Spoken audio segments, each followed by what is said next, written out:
El exministro José Luis Ábalos y su mano derecha, el tristemente célebre Koldo García, han puesto pie en Soto del Real. Apenas ingresaron con lo puesto y la primera orden a sus familias ha sido la de enviarles ropa de abrigo, mantas y, agárrense, una almohada más decente, porque la que les han dado es demasiado fina. Es indignante. Estos señores, acostumbrados a la opulencia y presuntamente implicados en una trama que se lucró con el dinero de todos los españoles en la peor crisis sanitaria, ahora se quejan de las condiciones que son las mismas que sufren miles de presos. Una prueba más del doble rasero de la casta socialista, que cree que la ley y las incomodidades carcelarias no están hechas para ellos. Comparten 10 metros cuadrados sin intimidad en una celda que dista mucho de los despachos ministeriales. Mientras tanto, el exministro, con esa chulería que exhiben los que se sienten impunes, asegura que no le van a doblegar ni a callar. Pero lo que realmente clama al cielo es que con Ábalos y Koldo ya entre rejas, el gobierno de Pedro Sánchez sigue sin dar ni una sola explicación clara sobre el caso Koldo. Un escándalo que salpica la corrupción y el clientelismo que se ha instalado en el corazón del PSOE y de sus instituciones. Se llenaron los bolsillos en plena pandemia y ahora nos toca ver cómo el poder, la cúspide socialista, se degrada a compartir celda y jugar a juegos de mesa. La justicia tarda, sí, pero siempre llega. Y la imagen de estos supuestos responsables pidiendo una almohada mejor es la metáfora perfecta de cómo la ley acaba alcanzando a quienes creían estar por encima de la nación. Me voy a ir a la cárcel. Miren, hay algunos que dicen que son como Batman y Robin, hay otros que lo rebajan a Epi Blas. El caso es que Ábalos y Koldo, exministro y asesor, se mueren de frío en prisión, lo están pasando mal. Tatiana Márquez, entiendo que ellos estaban más acostumbrados al calorcito de los paradores nacionales, ¿no? Pues puede ser, Nacho, pero mira, yo en su defensa voy a decir que llevo aquí toda la mañana y que desde luego hace bastante frío, entre 0 y 6 grados, y de hecho en su habitación ha salido hasta escarcha. Además, pues se ve que Ábalos no tenía muy claro que iba a estar mucho tiempo en prisión, que iba a ser cortito lo que pasase por aquí. Se llevó simplemente pues una mochila pues con camisas, con vaqueros, vamos, lo normal para vestir dentro de la cárcel. ¿Y qué pasa? Pues que ahora las consecuencias son que hace mucho frío. Se ve que el sistema de calefacción pues no está a su gusto. Le ha pedido a su familia pues que le traigan prendas que calienten mucho, como pues un jersey, calcetines térmicos, pues todo para estar el mejor. ¿Y cómo están siendo sus primeros días aquí en la prisión? Que por cierto, pues se comparte celda con Koldo en el módulo 13 de esta prisión de Soto del Real. Pues la verdad que parece que se están adaptando bastante bien, pero tienen algunas quejas y algunas peticiones. Se ve que, por ejemplo, la almohada es muy fina, no duermen a gusto, y una cosa que a lo mejor tampoco están muy acostumbrados es que dentro de la celda de unos 10 metros cuadrados está el propio retrete que comparten, y desde luego que se ven mutuamente pues cuando hacen sus necesidades. Claro, ahora mismo están como hermanos, lo que no sabemos es si se aman o se quieren matar. Estas son algunas de las peticiones y detalles que tenemos de estos últimos días en los que comparten celda. Empezamos diciembre con mucho frío, con heladas en buena parte del interior peninsular. Hace frío, mucho frío, y en la sierra ya ni les cuento. Así que imagínense esos pabellones de hormigón en Soto del Real, sin aislar. Tirito solo de pensarlo. Pues así están Ábalos y Koldo, helados, y encima con lo puesto, porque salieron con apenas un petate, un chándal, las mudas, además las zapatillas con velcro. Y se olvidaron de meter las mantas, los abrigos y la ropa térmica. Así que el exministro ha llamado a su familia. Les ha pedido de todo: ropa calentita, abrigos y hasta calcetines. Y la primera en acudir al rescate ha sido su novia, o su ex, o lo que sea, que no lo tenemos claro. Tienen escarcha la habitación, voy para allá, por favor. ¿Vas a tener alguna visita, algún vis-a-vis con él? Todavía no. Aunque se ha vuelto a casa con las bolsas por un error de planificación. Ábalos también ha pedido un cuaderno, y ahí se lo lleva Andrea. Quizá José Luis aproveche el tiempo dentro de prisión para escribir sus memorias. De momento, donde va soltando sus pensamientos es en su cuenta de X. Una cuenta que podrían estar llevándole 3 chavales que congenian con él y a los que daría instrucciones por teléfono. Pero al margen del frío, Koldo y Ábalos se adaptan como pueden. Con juegos de mesa, andando, caminando, leyendo. Siguen compartiendo celda. Y al parecer los ronquidos del exministro no dejan dormir a su exasesor. Menos mal que la relación con el resto de internos es buena. está viendo que hay gente con mucha humanidad. Lo veo fuerte, la verdad, muy fuerte, dispuesto a defenderse. Y es que con estas temperaturas y sin haber podido entregar la bolsa de abrigo, fuerza y tranquilidad es lo único a lo que aferrarse. La televisión se ha despertado hoy con el demoledor editorial de Ana Rosa Quintana, que ha puesto el dedo en la llaga de la hipocresía que preside este gobierno. La presentadora ha desenmascarado la falacia de la brújula de la dignidad que tanto aireaba el presidente Sánchez mientras las pruebas de la corrupción socialista se amontonan a su alrededor. La metáfora es tan brillante como precisa. Esos dos pájaros enjaulados, en referencia a Ábalos y Koldo, están ya entre rejas y tarde o temprano van a cantar todo lo que saben sobre el lodazal que han montado en Ferraz. Las informaciones que afloran son gravísimas y apuntan directamente al núcleo del poder. Hablamos de la supuesta implicación de la propia Begoña Gómez en el dudoso rescate de Air Europa, de las cesiones y reuniones secretas con el terrorista Otegi y de la escandalosa filtración de secretos de la Guardia Civil desde la mismísima Moncloa. Esto no es un gobierno, es una red de favores y oscurantismo. El editorial ha señalado con acierto la burda maniobra del Ejecutivo al ascender al jefe de la UCO para apartarlo de las investigaciones. Una decisión que no huele a gestión ni a transparencia, sino a tapadera política para enterrar las pruebas. Lo que se percibe es un gobierno que no aclara responsabilidades, sino que se dedica a obstaculizar la justicia para proteger a los suyos. Mientras el exministro Ábalos se escuda en la ridícula excusa de la conspiración, el argumento habitual de quien no tiene nada que decir, cada día se suman más piezas al puzzle de la corrupción socialista. Y la guinda del pastel. Sánchez, acorralado y sin apoyos, ha dado la orden autoritaria de gobernar dando la espalda al Parlamento. El Ejecutivo ya no es el gobierno Frankenstein, es, como bien ironizó Ana Rosa, un gobierno Fran, un gobierno aislado, sin apoyos y que desprecia la soberanía nacional de las Cortes. El personaje de Morgan Freeman en Cadena Perpetua dice: algunas aves no están hechas para estar enjauladas,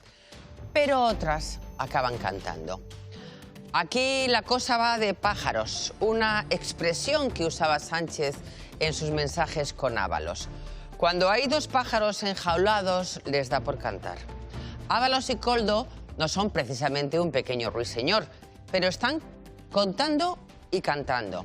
Apuntan a la presunta implicación de Begoña Gómez en el rescate de Air Europa, a la reunión con Otegi en el caserío y a la supuesta revelación de secretos de Sánchez sobre la investigación de la UCO sobre Koldo.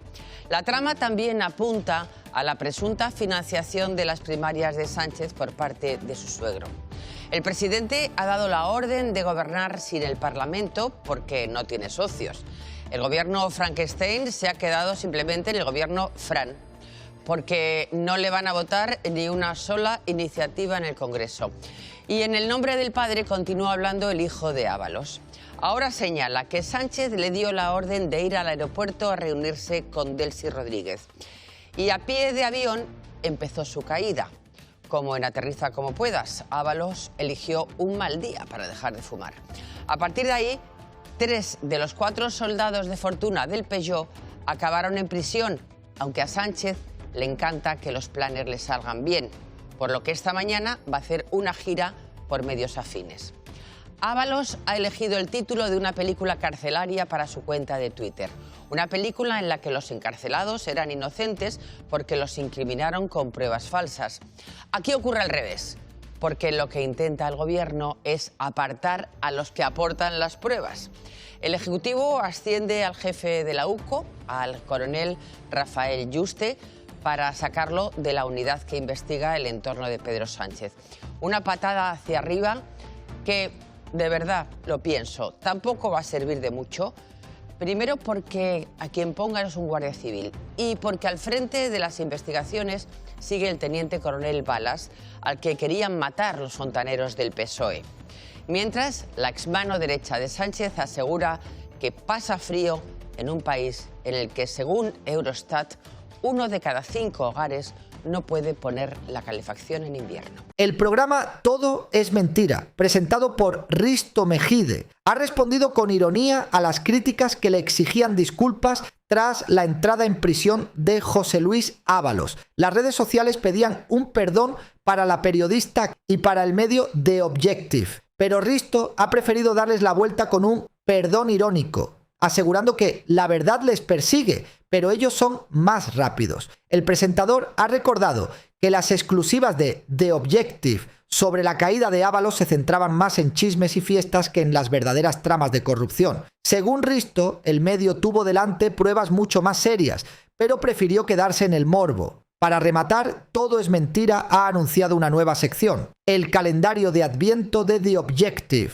donde repasarán todas las veces que el medio ha esquivado la verdad o ha sido laxo en sus informaciones. En el primer día, la protagonista ha sido Katy Garrett, a quien acusan de haber tenido en sus manos un gran escándalo y haberse quedado en un vídeo que ni siquiera ella llegó a ver. Lo que queda claro es que la guerra mediática está servida. Mientras unos reclaman transparencia y rigor, otros aprovechan para señalar la falta de credibilidad de ciertos medios. Y en medio de todo, el gobierno sigue sin dar explicaciones contundentes sobre el caso Koldo, dejando que el ruido mediático tape lo esencial, la corrupción que afecta directamente a las instituciones. Sí, porque la entrada de Ábalos en la cárcel nos ha vuelto a traer un clásico.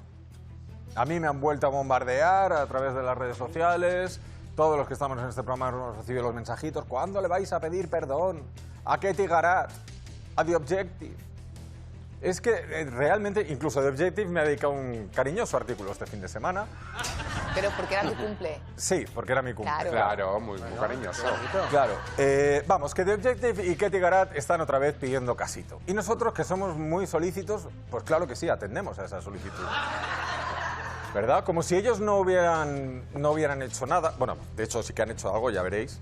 Como si ellos hubieran metido en la cárcel a Ábalos y no lo hubiera hecho una investigación de la UCO. Que, por cierto, tenía poco o nada que ver con lo que ellos publicaron en su momento. Es como si os digo...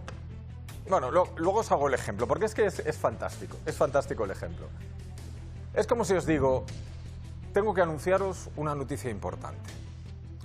Pedro Sánchez, el presidente del gobierno, se está muriendo. Y sé Ana, que hay un vídeo... Es un ejemplo, ¿eh, Ana? No. Es un ejemplo, ¿eh? Ojo, y lo publico a 5 columnas. Digo, Pedro Sánchez se está muriendo.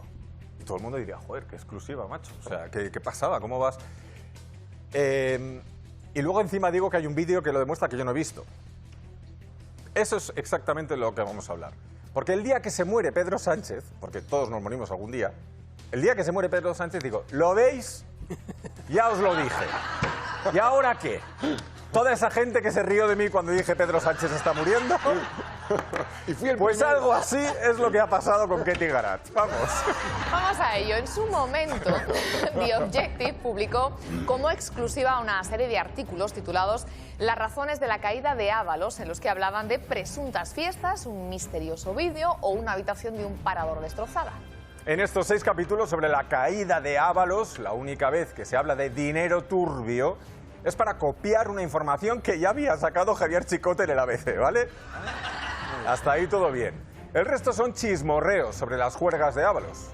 Chismorreos sobre unas juergas que, insisto, no son delito. Hasta donde yo sé, correrse una juerga no es delito. Es delito en todo caso utilizar dinero público, cosa que todavía está por demostrar. Lo tuvieron delante de los ojos, pero se quedaron en el morbo, en los restos de cosas. Aún así, y por el bien de todas nuestras redes sociales y todos los ofendiditos sobre este tema, nosotros vamos a rectificar. Aún así, tenemos que pedirle disculpas a Katy Garrett por habernos fijado solo en ella. Porque hay mucho más. En The Objective hay auténticos especialistas en el arte de esquivar la verdad. Sí, ella no está sola. Es injusto que lo carguemos todo sobre ella. Y este programa, si algo no es injusto. Qué bonita disculpa. Así que durante los próximos días le vamos a dedicar uno a uno, un vídeo y una sección analizando todas las veces que The Objective ha mentido, ha esquivado la verdad o ha sido, digamos, un tanto laxo con el tema de contar las verdades.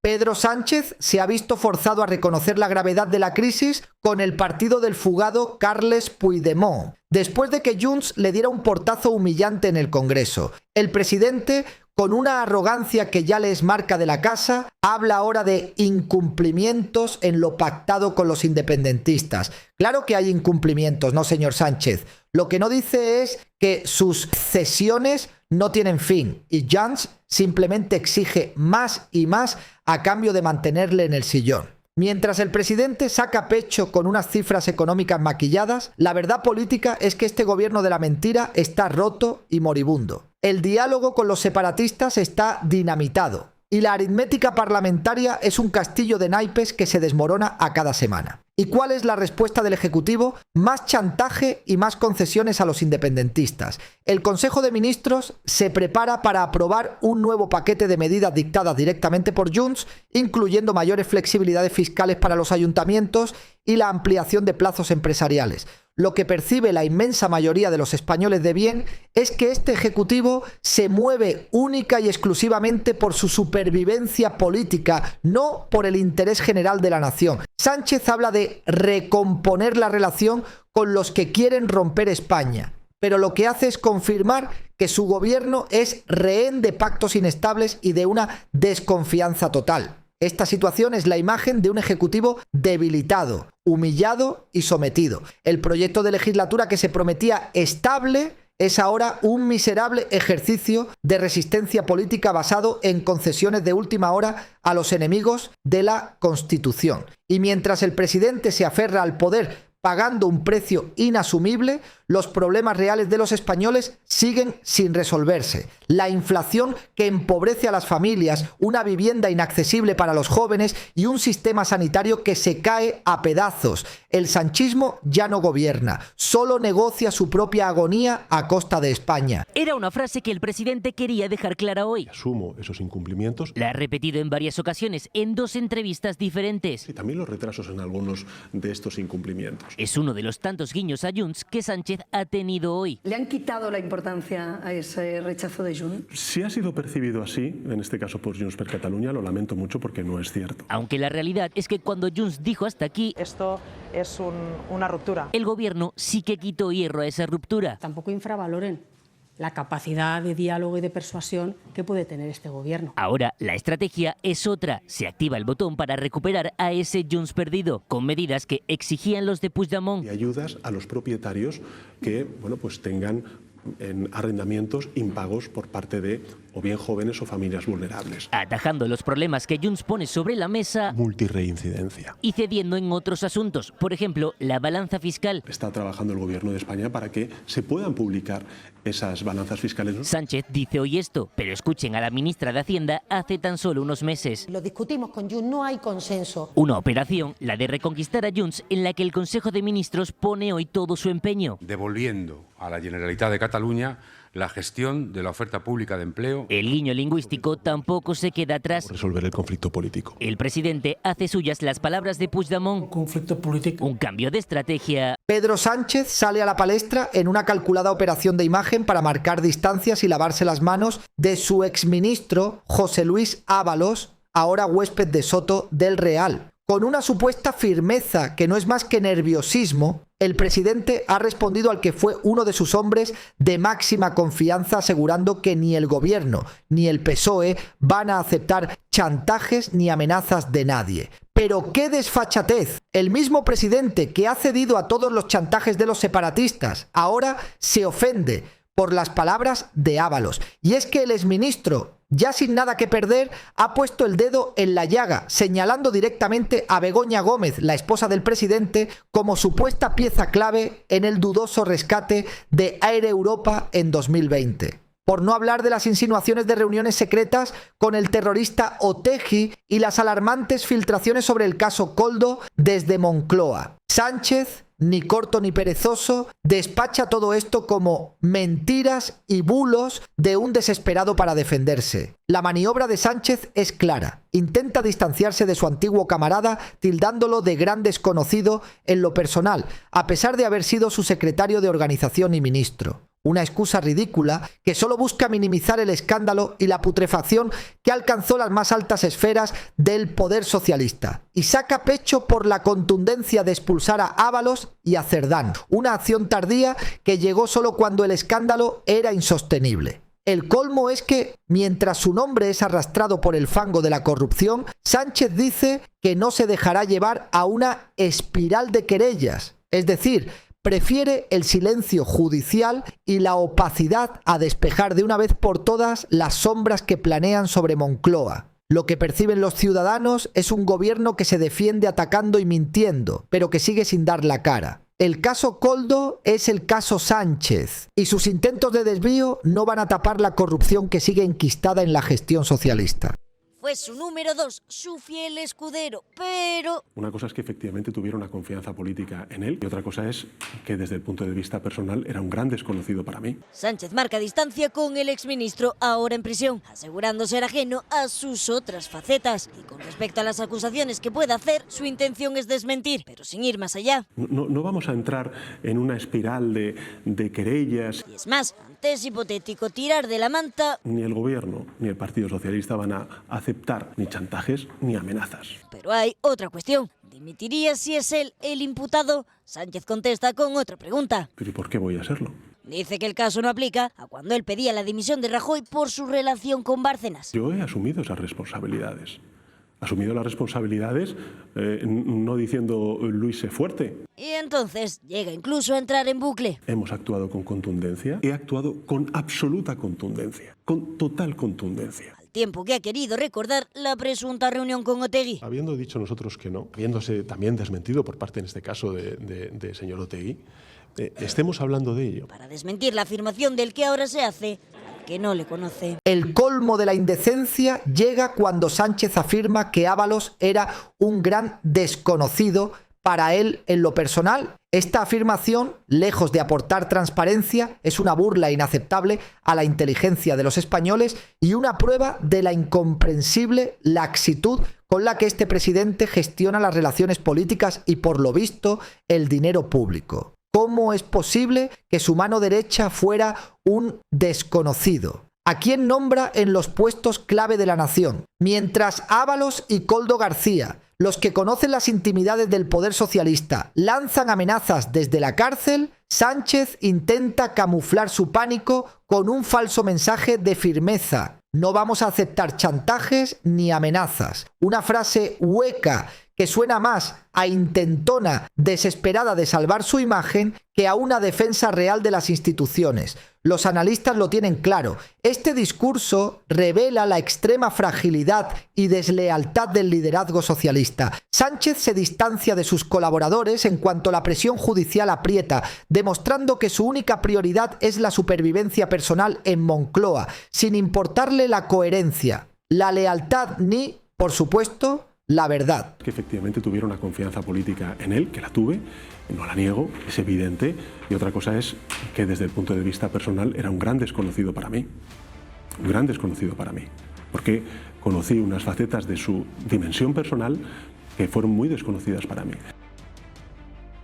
Ángeles Caballero, no sé si sorprendida o no, o forma parte del manual de resistencia cuando te pillan con unos corruptos a tu lado. Pues a mí me parece una forma bastante incomprensible, al menos para mí, de gestionar las relaciones personales, que yo no sé qué tiene en la cabeza el presidente del gobierno, pero me parece que la clave en esta frase y en este corte que habéis puesto está en el verbo. Creo que decir era un gran desconocido, quizá esto se puede resolver diciendo que ha resultado ser un gran desconocido porque hay gente a la que queremos, que conocemos, con la que tenemos una relación personal, profesional, como era este caso, que acabes descubriendo algo de él que desconocías. Pero decir que era un gran desconocido, una persona que no solo ha sido su mano derecha, ha depositado toda su confianza o la mayor parte de su confianza, con la que se han compartido horas, con la que hemos visto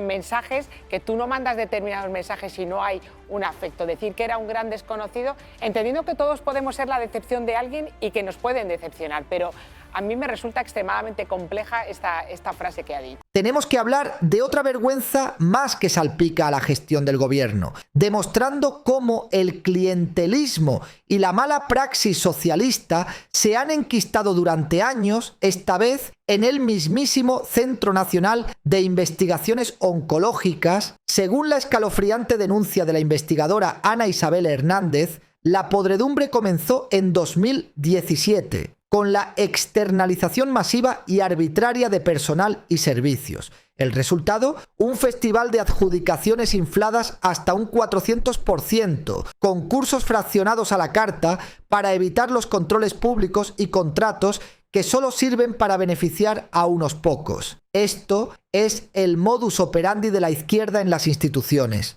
Lo más grave es la impunidad que reina en el centro. A pesar de las pruebas irrefutables y las denuncias que se han presentado durante años, los responsables directos siguen atornillados a sus sillones. La directora María Blasco se niega a dimitir y, en un ejercicio de cinismo, intenta echar la culpa al gerente, pero la realidad es que ambos continúan en sus cargos, protegidos por un sistema que el socialismo ha diseñado para blindar a los suyos. Y aquí viene lo intolerable. El gobierno, con su habitual desprecio por el control y la legalidad, fue advertido de estas gravísimas irregularidades hace 7 años. Cuando Pedro Duque era ministro de Ciencia, se ignoraron deliberadamente las cartas que contenían toda la información. Nunca actuaron. Prefirieron mirar hacia otro lado. Hoy la Fiscalía ya tiene sobre la mesa más de 500 pruebas que demuestran el expolio y el clientelismo, pero los implicados siguen a salvo. Un nuevo ejemplo de cómo la gestión socialista permite que la corrupción se instale en instituciones vitales para España, como es la lucha contra el cáncer, mientras los responsables se parapetan en la opacidad y la inacción política. Otro asunto que a mí de verdad me hiere, como a muchas otras personas que han padecido o que están padeciendo en estos momentos un cáncer, o desgraciadamente los que lo van a padecer. Ni 1, ni 2, ni 3. El gobierno habría ignorado 4 avisos del supuesto desfalco de hasta 25 millones de euros que se estaba produciendo en el Centro de Investigaciones Oncológicas. Hemos accedido a esos avisos. Lo tenemos en exclusiva. Alejandro Rodríguez.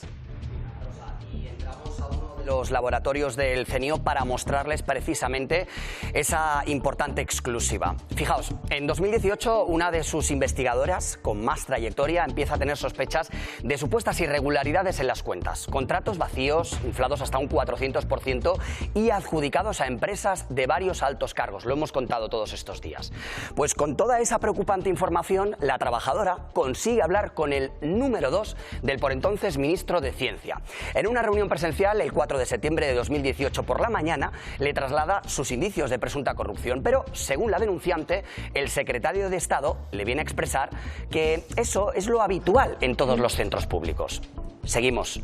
La investigadora sale de la reunión más alarmada que antes. Tiene la sensación de que no se va a hacer nada, así que consigue por cuenta propia el correo personal de Pedro Duque. Y esa misma noche, insistimos, 4 de noviembre de 2018, le escribe al ministro una extensa carta donde le solicita una reunión con carácter urgente porque han detectado problemas serios e importantes en el CENIO. Días más tarde vuelve a escribirle por segunda vez y una tercera el 13 de noviembre de 2018. La denunciante ya le habla al entonces ministro de Ciencia, Pedro Duque, lo estamos viendo, de adjudicaciones repetitivas a las mismas empresas. Y le vuelve a solicitar, por favor, una reunión con carácter de urgencia porque la situación que está viviendo el CENIO es suficientemente alarmante, le dice. En resumen, una reunión presencial, 3 cartas de aviso hace 7 años y 0 respuestas ni medida alguna por parte del gobierno hasta hoy. Escuchen lo que dijo la ministra de Ciencia, Diana Morán, hace poquitos días. Se han suprimido 3 puestos de trabajo dentro de esa reorganización. Había detectado una actividad que podría ser irregular y que la ha puesto en conocimiento de la Fiscalía. Como Gobierno vamos a ser muy contundentes a la hora de tomar las decisiones que haga falta para que el CENIO quede libre y, desde luego, salvaguardado y protegido de cualquier mala conducta. Sorprende y mucho escuchar a la ministra hablar ahora con esa contundencia porque, atención, este programa ha podido saber que Diana Morán también fue informada de las presuntas irregularidades del CENIO hace al menos 3 años. El 8 de junio de 2022, su mano derecha, la número 2 en el del Ministerio de Ciencia, recibió una detallada carta con todos los datos. Entonces, ¿por qué no hizo nada la ministra en ese momento? A cada detalle que conocemos, y lo van a ver ahora en este vídeo resumen, resulta cada vez más escandalosa la inacción de los responsables.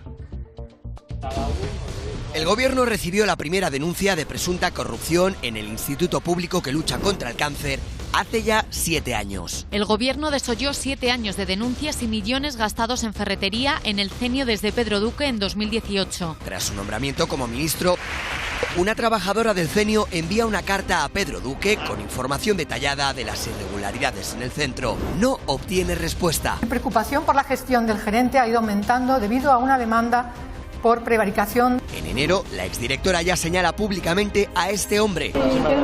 Los indicios le acorralan, pero no es despedido y mantiene un alto cargo dentro de la organización. Cuando cambió el gobierno de nuevo y nombraron a un nuevo ministro de Ciencia, se me informó de que se iba a cambiar el gerente por segunda vez. Al final, no cambiaron al gerente. El 27 de junio, hace exactamente 5 meses, Fiscalía recibe una detallada denuncia. Una trabajadora aporta más de 500 pruebas sobre la endémica corrupción que asola al Centro de Investigaciones Oncológicas. Adjudicaciones infladas hasta un 400%, concursos fraccionados para evitar controles fiscales y contratos vacíos o en conceptos absurdos. Servicio del control de matrículas, servicio de digitalización y tratamiento de documentos, servicio de recepción. Una denuncia sobre la mesa hace 5 meses, 11 desde el aviso público de la exdirectora. El responsable de las cuentas del centro es el gerente. Y 7 años desde que el gobierno fuera alertado por primera vez.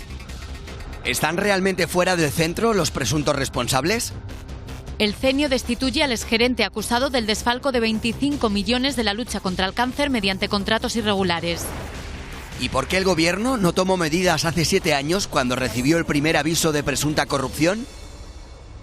El caso de Carlos Mazón es la prueba irrefutable de que los partidos de la casta, el PP y el PSOE, se blindan mutuamente y utilizan las instituciones como su coto privado de caza. Lejos de exigir responsabilidades por la nefasta e imperdonable actuación durante la Dana, el Partido Popular ha decidido premiar a Mazón con un nuevo cargo, portavoz de la Comisión de Reglamento en Les Corts, con un plus económico de casi 9.000 euros al año, mientras la izquierda, con el PSOE a la cabeza, ha hecho del colocón de sus cuadros en puestos dorados una costumbre inmoral. El PP demuestra que no es una alternativa real y que se comporta exactamente igual. El descaro es total. El PP no solo mantiene a Mazón en su acta de diputado, a pesar del clamor popular por su gestión, le otorga un cargo en una comisión de reglamento que lleva inactiva desde el año 2020. Es un puesto fantasma, creado ad hoc para justificar un sueldo. Esto no es política, es puro y duro clientelismo. El mismo que denuncian cínicamente en el socialismo. Las víctimas de la Dana y los ciudadanos que sufren la mala gestión lo han señalado con claridad. Mientras el pueblo padece, los políticos se reparten privilegios y sueldazos. El discurso de regeneración y transparencia que el PP intenta vender se desmorona por completo cuando vemos cómo protegen a sus dirigentes más cuestionados con dinero público en organismos que ni siquiera trabajan. Este episodio, una vez más, confirma la sospecha de millones de españoles. Tanto el PSOE como el PP son máquinas de autoprotección y redes de poder inquebrantables, más preocupadas por el reparto de sillones y la opacidad que por la rendición de cuentas y el respeto a la ciudadanía. No sé yo, vamos con Mazón, también del Partido Popular, porque tras su pésima y trágica gestión de la Dana, el PP, lejos de obligarla a dejar su acta, parece que le premia con la portavocía de una comisión por la que va a recibir casi un plus de 9.000 euros al año. Sí, nos lo va a contar Cristina Ramos. Me voy a redacción. Cris, cuéntanos. Se dice rápido, Ana, buenos días. Eso sería un total de 634 euros al mes, algo que ha enfadado tanto a esas víctimas, a sus familiares de víctimas de la Dana, como también a la propia oposición. Se trata de un cargo de portavoz en la Comisión de Reglamento de las Cortes Valencianas, aunque Mazón seguirá manteniendo ese acta de diputado en la Cámara. Lo que más nos ha llamado la atención de todo esto es que esa comisión lleva sin celebrarse desde el año 2020, es decir, hace 5 años y que en sus 31 años de historia tan solo se ha convocado unas 6 veces. Gracias, Cristina. Mariló Gradolí, presidenta de la Asociación de Víctimas Dana 29 de octubre. Mariló, ¿qué tal? Buenos días. Encantada de volverte a tener en La Mirada Crítica. Saludos, Ana, buenos días. Mariló, ¿cómo os ha sentado esto? A mí, desde luego, me llamó muchísimo la atención. Es una comisión que apenas se reúne, pero son 600 euros más al mes. Efectivamente, son 600 euros más al mes que le regala su partido, porque es una comisión de un grupo, le regala su partido y que se suman a los 60.000 del sueldo de diputado más los 11.000 por indemnización por desplazamiento. Es decir, son 75.000 euros al mes que estará llevándose Carlos Mazón cuando tendría que haber dejado su acta de diputado y cobrar de los valencianos y valencianas 0 euros. Pero va a seguir cobrando y encima premiado con ese plus de una comisión que no funciona. Que de momento lleva 5 años sin funcionar, lo cual llama muchísimo la atención. Oye, Pérez Llorca dijo que pediría perdón a las víctimas. Es cierto que lo hizo previamente, pero ayer en su toma de posesión no lo hizo. De momento no tenemos ninguna comunicación, no tenemos esas disculpas. Es más, ayer el conseller Rovira, en la comparecencia en las Cortes, dijo que una de las víctimas había fallecido porque desgraciadamente tomó la decisión de volver a su casa cuando ya había estado pendiente de toda la comunidad educativa, que es lo que no hizo el conseller de Educación Rovira. Por eso, desde nuestra asociación pedimos también la dimisión del conseller de Educación. Pues Mariló, hija, ¿qué quieres que te diga? Que parece que como todo es como, ¿no? En fin, que a veces las cosas son más sencillas de lo que parecen, pero parece que os están ahí todo el rato fastidiando. Gracias, Mariló, te mando un beso. El caso de Paco Salazar, exasesor de Moncloa y consultor del PSC, es una vergüenza intolerable que destapa la verdadera cara del Partido Socialista. Mientras se llenan la boca de lecciones de moralidad y feminismo, en las entrañas de su poder se consentía un ambiente laboral de pesadilla marcado por el abuso de poder, comentarios hipersexualizados y actitudes humillantes contra mujeres jóvenes. Los testimonios son escalofriantes, bromas obscenas, gestos degradantes y un clima irrespirable donde las trabajadoras eran apartadas de proyectos si se atrevían a poner límites. Esto es lo que el PSOE permite en el corazón de su poder. Pero lo más grave no es solo el comportamiento del asesor, sino la gestión política del asunto que clama al cielo. 2 denuncias desaparecieron de forma misteriosa del canal interno antiacoso del PSOE durante más de un mes, solo para reaparecer cuando la prensa libre destapó la podredumbre. La dirección socialista se retrató con su hipocresía y cinismo.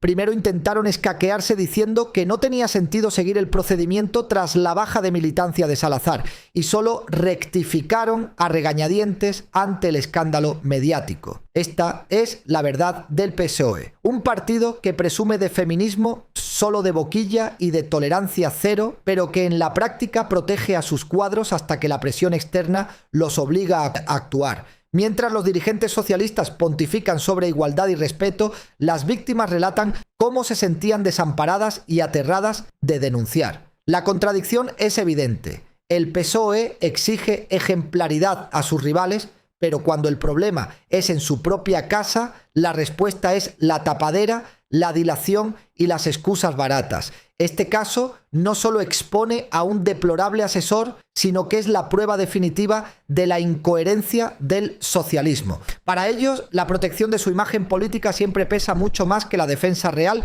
y la dignidad de las mujeres. Es que simulaba felaciones, lenguaje hipersexualizado, agáchate otra vez para verte el trasero, qué ágil estás. Pedía ver el escote a las colaboradoras. En el Partido Socialista no han hecho nada, lo intentan enterrar. La información del diario.es ha dinamitado toda esa estrategia. Han tenido que reabrirlo, han hecho el ridículo en las últimas horas. La ministra de Igualdad, por ejemplo, diciendo que habían sido muy ágiles. Es una vergüenza. Ayer hablaban de ofuscación informática. Es un nuevo sistema operativo. A ver si Bill Gates aprende de ellos. Es una vergüenza lo que estamos viendo. Es más, fíjense lo que dice Carmen Calvo. Esta noche, en Hora 25 con Aimar Bretos. Esto es lo que decía Carmen Calvo. Pues es que yo en esto no tengo ningún tipo de truco. Yo llevo toda mi vida trabajando por la dignidad de las mujeres y por la igualdad de todos. Yo ahí no tengo ningún tipo de ambajes para decir lo que pienso. Por lo tanto, mal. Y si a partir de este momento, por lo que he visto hoy en prensa, la situación se endereza, es lo que hay que hacer. El Partido Socialista ha intentado enterrar este tema.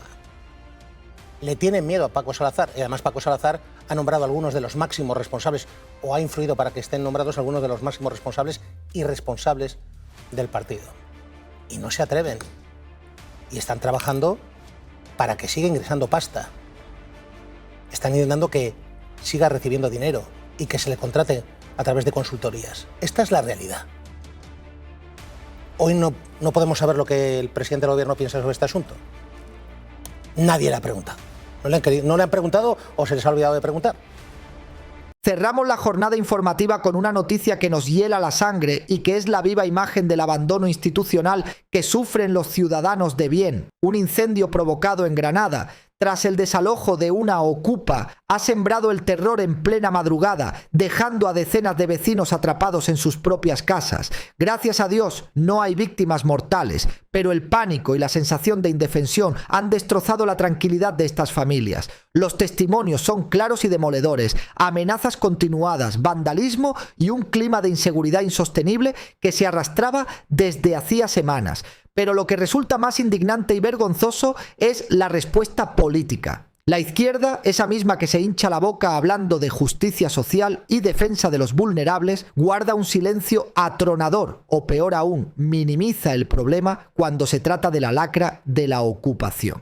Predican tolerancia, pero se olvidan de los vecinos que pagan hipotecas, cumplen la ley y son los que sufren las consecuencias directas. Cerraduras destrozadas, gasolina vertida en las puertas y el miedo constante a que se cumplan las represalias. La hipocresía queda al descubierto. Mientras se romantiza la figura del ocupa y se le dan alas, las familias trabajadoras son las que terminan pagando el precio de esa permisividad cobarde. El incendio de Granada no es un hecho aislado, sino la consecuencia directa de un sistema que protege a quienes vulneran la ley y da la espalda a quienes la respetan. Un recordatorio brutal de que la seguridad ciudadana y la defensa de la propiedad privada no pueden seguir siendo víctimas del doble discurso y la connivencia política. Tan negro, no ve. Así es como encuentran los vecinos el portal.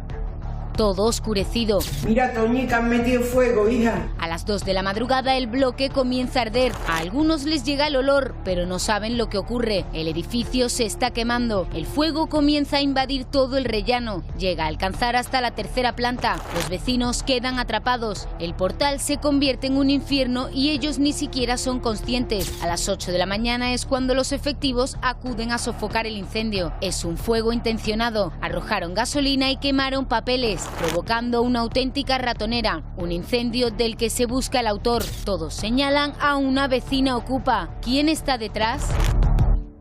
Pepi, fuiste la persona que te diste cuenta porque oliste mucho a quemado, a gasolina, pero Luis hubiese llevado la peor parte porque es quien vive aquí en el Bajo y suerte que no abriste la puerta porque ahora mismo no lo estarías contando.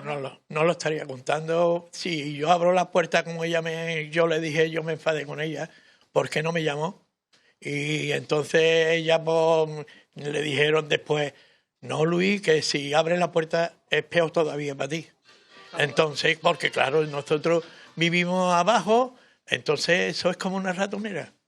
Eso es, no tenemos salida por ninguna parte, nada más que por el portal. ¿Me entiendes? Entonces el problema era ese. Y gracias a Dios que no entró el humo, y al no entrar el humo, me entiende que ella es la que se dio cuenta, nada más. Mira, esto es como si fuera un cóctel que te tiran un cóctel molotov, ¿me entiendes? En vez de hacer eso, pues ha derramado la gasolina en el portal y la prendió fuego. Lo he entendido. Han metido desde la calle hacia adentro. Desde la calle hacia el portal, ¿eh? Qué difícil tiene que ser. Presión con alguna botella o algo. Sí, lo entiendo. Qué difícil tiene que ser para vosotros vivir ahí con tantísimo nivel de violencia. Imagínate. Eso. O tú, imagínate con 4 niños chicos. Ya. Y sin poder salir de la casa. Y sin poder salir de ninguna parte. Ya. Pues espero que la policía ponga firme a los ocupas, si es que son ellos los responsables. Pongan ustedes una cámara. No sabemos si sabe quién es, si no saben quién es. Vamos a... Escúchenme, por favor, escúchenme. Pongan ustedes una cámara. Sí. Grabémoslo, y si lo grabamos, lo emitimos, se lo dan ustedes a la policía y que desocupen la casa, los detengan y los metan en la cárcel, si es que no hay más.